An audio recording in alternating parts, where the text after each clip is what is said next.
presentation is by Mr. Michael Detering. Is that correct? Correct. And Michael graduated in mechanical and process engineering and gained a doctorate in hydraulic engineering at the RWTH Aachen University, Germany. He has been working in the energy industry for 27 years, including he's a head of assessment management for a fleet of 80 hydropower stations across Europe. Michael has a lectureship at Germany's largest technical university and is active in several professional standard setting organizations.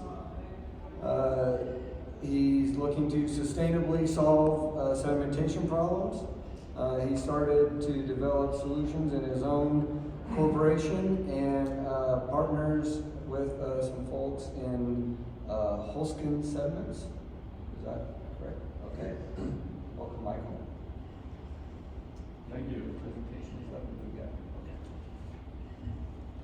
Let's give it a start. Is this active? That microphone? No. Not sure.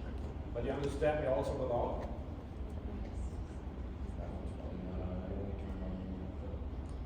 Hello. Yes, it's very loud. So. Oh yeah, wonderful. Okay, welcome to this presentation, that topic about how to win that competition and what possibly to do next. So I have the content of the presentation provided here. And quick words about Hülskens and who is Hülskens. Hülskens is the largest German waterworks company and consists of a lot more than only this. It's a complete company group. But one element is dealing with water and riparian issues, including sedimentation and including an own company to build dredges. So let's start and talk about the competition which was raised by the Bureau of Reclamation and Army Corps of Engineers in 2020. I was keen on participating, in those days more or less on my own. And I knew it would be great to have partners on this way. So we handed in a proposal and were accepted and started planning and even progressed in this, constructed a prototype in real scale dimension, conducted 2 pilot projects through the next phase of the competition, made it to the final stage 3, and the good thing after also performing a demonstration project is we were able to win that competition. But that wasn't all. We addressed several issues beside the competition because we felt that's important too. One thing is when talking about sediment transfer, continuity and sustainable operation of dams, we would need guidelines. So we contributed to guidelines being developed in how to treat sediment. We developed a second line of technology next to the competition. Also provided input to the ICOT bulletin, worked on a second guideline, and that's about dimensioning and a layout of sediment transfer, because it's difficult to convince authorities without such guidelines being available. And very important for us, we obtained a patent on our solution, not only within the United States, but also to other countries. And even more, we didn't stop here. One major issue we'll come to is greenhouse gas emissions from reservoirs, so we're also going to tackle that problem, also on a larger scale. I think you're familiar with the basics, so I will more or less skip it, except one issue. You're familiar with sedimentation and also with the connected erosion problem. And one more issue, and of the 4 major topics, is besides capacity reduction, downstream river erosion, is greenhouse gas emissions of reservoirs. This is also a topic to come. And to give you a clue about the dimension, is about the same size than raising cattle or rice farming. So the worldwide emissions from reservoirs and greenhouse gases are of the same dimension. So this is also a topic we should address with reservoirs. And a big thing is a loss of the asset value. That's what I'm quite familiar with, being a couple of years head of an asset management. So I guess you've seen that slide also before, but simply as a reminder, worldwide we are building about 1% storage volume per year, in addition to what's already existing. but the problem is we also have 2% of storage loss per year, and that you mentioned. And this means, despite building new dams, we still see a degradation of overall storage capacity, which led the World Bank to the statement that last century was used to build reservoirs, and in this century we will need to tackle that sedimentation problem. Also, to give you a clue about the dimension of sediment deficit, what you see here is the coast around New Orleans.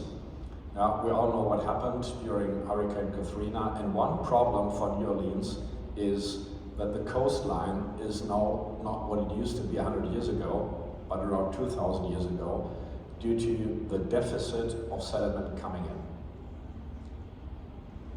So what we're typically doing when dealing with sedimentation of reservoirs is a standard dilution. Tim Randall already mentioned it. Typically doing nothing. Yeah, that's a pity. Ignore the problem. This is why it rose to the actual dimension. Another typical solution and conventional method is flushing. There are some reservoirs where we can do so, but for the majority, it's going to cause significant ecological problems. And a conventional method is dredging, which is quite costly. Yeah? So that was the situation we faced when starting that competition, seeing that typically none of these solutions is sustainable. But we wanted to have something else and imitate the natural sediment transfer to tackle the problem of reservoir sedimentation. So this is quite simply what we developed, kind of an automated suction device, like an automated lawnmower. You put it on the reservoir, let it work year-round, except when there's ice coverage on the reservoir. We do not need to put the equipment out, but it does not have an ice class, so it doesn't work as an icebreaker. But nevertheless, we suck in the sediment, pump it in front of the power station or above the dam. This is what you're going to see on the next slide. It's all possible to go through the turbine over the dam or pump it ashore for further treatment or combine it with other methods. That's also possible. The good thing is that by automated operation, we have a utilization all over the week and not only maybe 40 hours as in conventional dredging, where you work 5 days a week and maybe 6 or 8 hours a day. But what we're doing here is continuous operation. And this avoids peaking of sediment transfer and a significantly better equipment utilization. What also helps is we can adjust the sediment transfer to the actual transfer capacity to the downstream river, and this adjustability and the data we collect make it very combinable to the actual local conditions. And what we feel is also important is the economic side of it. Reservoirs are costly infrastructures.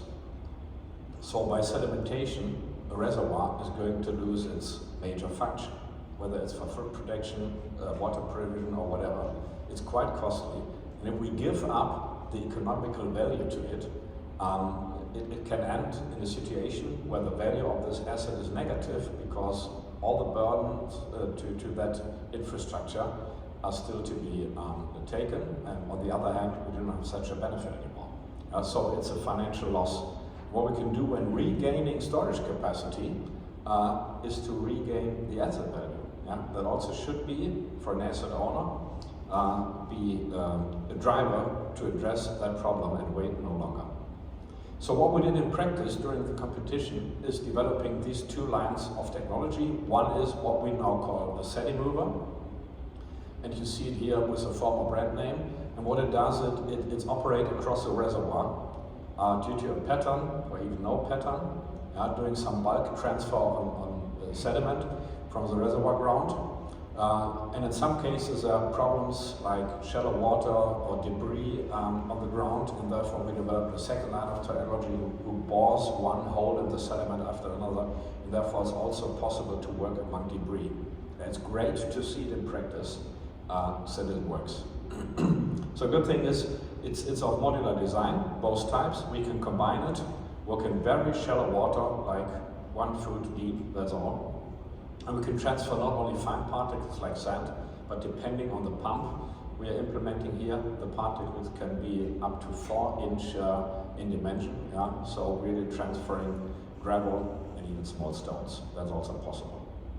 So it's also a modular design, can combine it, and overall very efficient. And this is one major topic we need to get down the cost of dredging by this autonomous operation. So there's really nobody required to be aboard. These vessels can work for weeks on their own, being controlled remotely, and this is what brings the cost down significantly. What we endeavored during our first project are a number of obstacles. It didn't run all smoothly.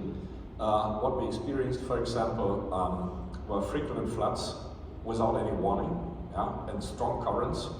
We had frequent dry fall of the reservoir, so suddenly our Sedimover was lying dry on the bank without damage.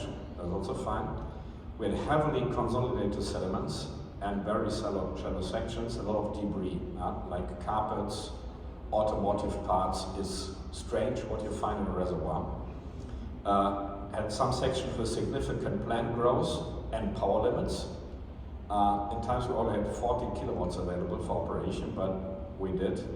We had a difficult reservoir access. We had to cross a quarry to access the reservoir with heavy equipment.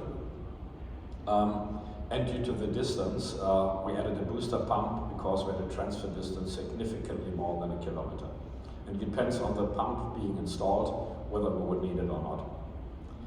In our second project, we had different problems, but also here we managed them all. We had very fine sediment, which was great for sediment transfer and almost no debris, but steep banks that also need to be worked on. Some concrete structures below a longitudinal shape of the reservoir, and also again dry fall on short notice. And our equipment proved so robust, despite being prototypes, that in the end we handled all this and made it through the competition. And one question in the United States we experience is, what about securing of the equipment? We're doing so by cables, but what about recreational traffic, enabled traffic and so on? That's also not a problem in large reservoirs because we can deal with it, have enough vessel clearance, place an anchor platform. So there's still enough room for other reservoir operation. And what's important, we're not going to work on the reservoir all at once, but section by section, covering only a part of the reservoir. We're securing our device by cables. It's not a big issue to connecting them to the shore, whether it's to trees, placing bolts or earth anchors. That's all possible and not a big cost issue.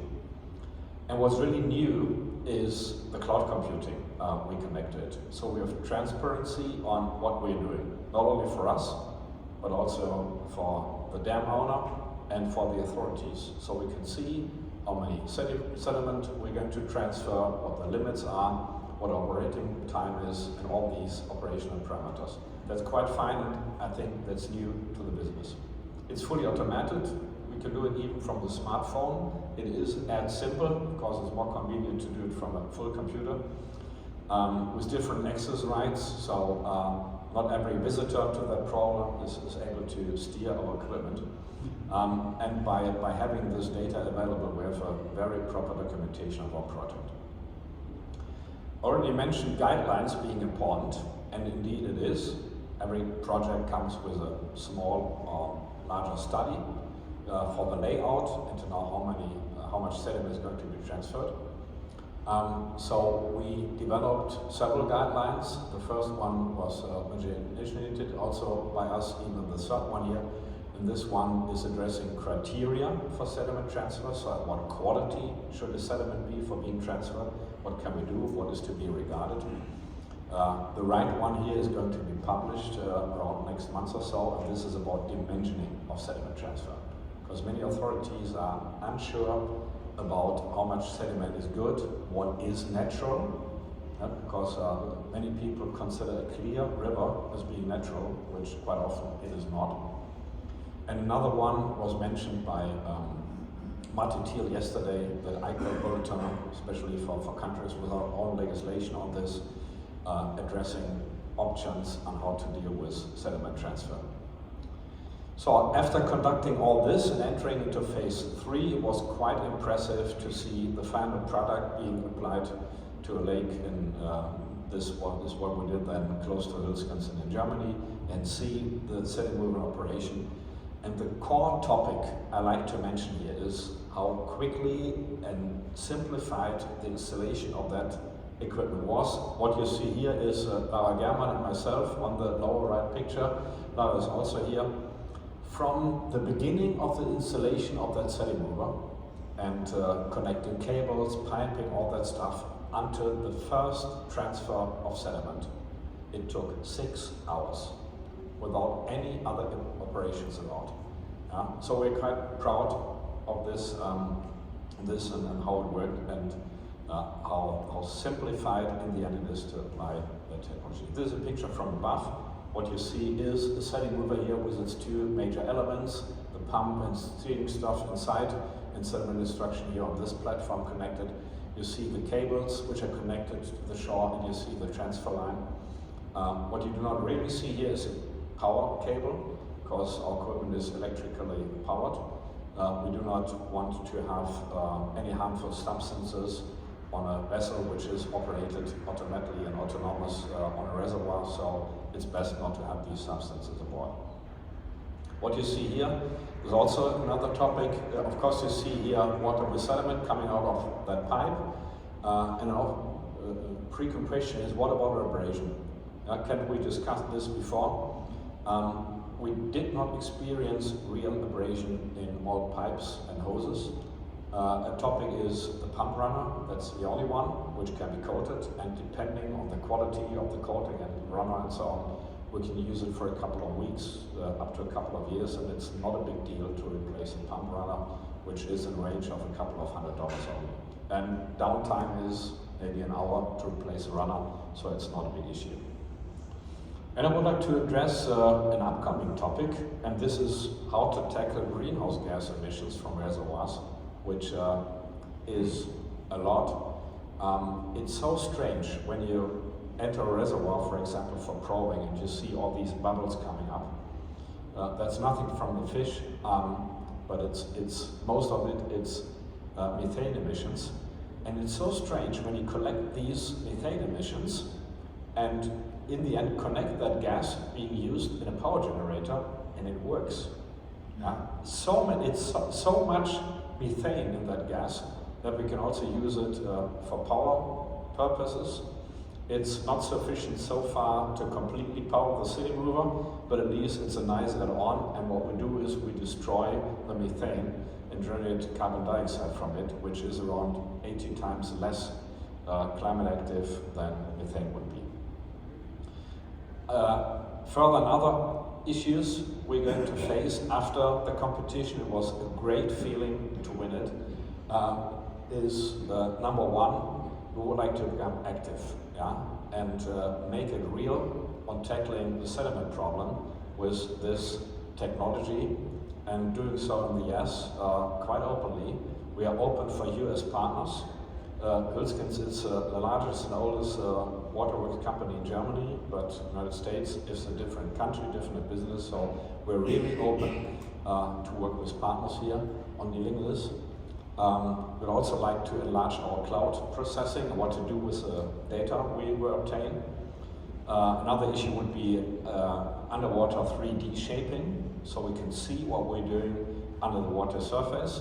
I already mentioned greenhouse gas emissions and their harvesting, and also other autonomous green energy supply is possible. In the rare case that we do not have a power supply at any reservoir, typically that would be also be a hydropower installation. It's also possible to power it by wind energy, photovoltaics, store the energy in batteries, and run our equipment on pure green energy only. And another new issue from contaminated sediment is an inline cleaning. That's an upcoming thing. It's not for any contaminant, but for a number of critical contaminants. It's great to see that we can really provide an inline cleaning, and we're actually having a scientific project. I'm upscaling this also with an industrial partner to provide that solution and clear sediment within the system before transferring it to the downstream river. So, and that's about how we experienced the competition and its result, and we are really looking forward for the next things to come. Therefore, I'd be happy for your questions, and thank you for listening.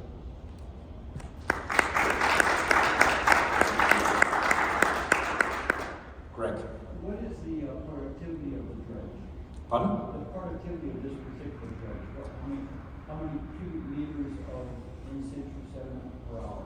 Yeah. It's comparable to a conventional dredger, and it depends on the pump which is being installed. So what's the diameter of the pipe you're using? Pardon? The diameter, outlet diameter. The pump diameter. The diameter. Yeah, it is. What we're using here on the pilot projects is 4-inch piping, but we can scale it upwards or downwards. What you see in our mini mover here is using 3-inch pipes. It's a bit less, but we can also go to 6-inch or even 8 inches. It depends on the pump. Now, what we've been used during the pilot projects is a pump with 180 cubic meters per hour, but we can also upscale or downscale it. That's not the issue. It's modular. Yeah, that's a good thing about it. More questions? Yeah. How much pre-kind of assessment of the area do you need right after? Do you need a bunch of bathymetric? Pardon? How much pre-assessment do you have to do before you can deploy your system? So like, You mean in space or? do you need a series of bathymetric readings beforehand, or how much study, or to know how much sediment you have before? Yeah. So what do you need to know before you can actually deploy your system? What we recommend, and this is also in the guideline, is doing a preparatory study, which typically takes 3 months or so, depending on how much data is available and still needs to be acquired. And this study includes a dimensioning. And to the other topic, how much space do we need? So much as to put 3 20-foot containers and some handling areas, so it's not so much what we need in space for preparation. Any more questions? Yeah. What's the ideal way to power this in remote areas? Bitte? In remote areas, what would be the ideal way to power the operation? Well, the optimal would, yeah. We've got a lot of reservoirs that don't have, they're 100 miles from power lines and all that. Yeah. That's, Everything what is providing electricity is an option. This can be a diesel-powered unit. It can be added with wind or photovoltaic energy. Best is hydropower. Yeah, that's all possible. But it's a lot more simple to have that electric power available instead of having a diesel engine running aboard. This is what we would like to avoid. Okay, then thanks a lot.